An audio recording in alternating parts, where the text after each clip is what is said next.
Praise the lord. ఈరోజు దేవుడు బలపరిచే వాక్యం మత్తయి రాసిన సువార్త 5వ అధ్యాయం 8వ వచనం.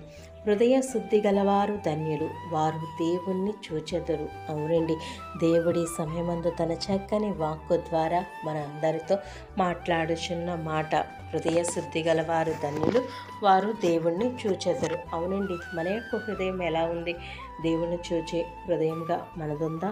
మన యొక్క హృదయం శుద్ధంగా ఉందా, అపవిత్రంగా ఉందా? ఒక్కసారి సమయం ముందు మనం యోచన చేసుకోవాలండి. మన యొక్క హృదయం ద్వేషముతోనూ, అసూయతోనూ, కక్షలతోనూ, కుతంత్రాలతోనూ, అలాగే అపవిత్రతోనూ, పాపముతోనూ మన యొక్క హృదయము నిండి ఉండకూడదు. మన యొక్క హృదయం పరిశుద్ధంగా, శుద్ధంగా, పవిత్రత కలిగి మన దేహమంతా ఉండాలండి. అప్పుడే మనము దేవుణ్ణి చూచేవారిగా మనం ఉంటాం.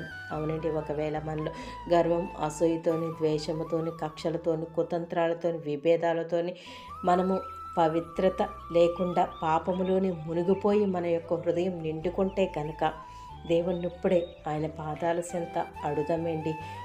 మన యొక్క హృదయంలో ఎటువంటి పాపమున్నా ఆయన పాదాల చెంత ఒప్పుకొని విడిచిపెడితే కనుక మన యొక్క హృదయంలో ఆయనకి ఆవిష్కర్మకి ఏమున్నా ఆయన తీసివేస్తాడు. అవునండి, దేవునికి ఆవిష్కర్మకి ఏమున్నా మనం దేవుని పాదాల చెంత మనం ఒప్పుకొని విడిచిపెడితే కనుక మనం కనికరం పొందుకుంటాం. అలాగే మన యొక్క హృదయంలో దేవుని వాక్యం ఉంచుకోవాలి.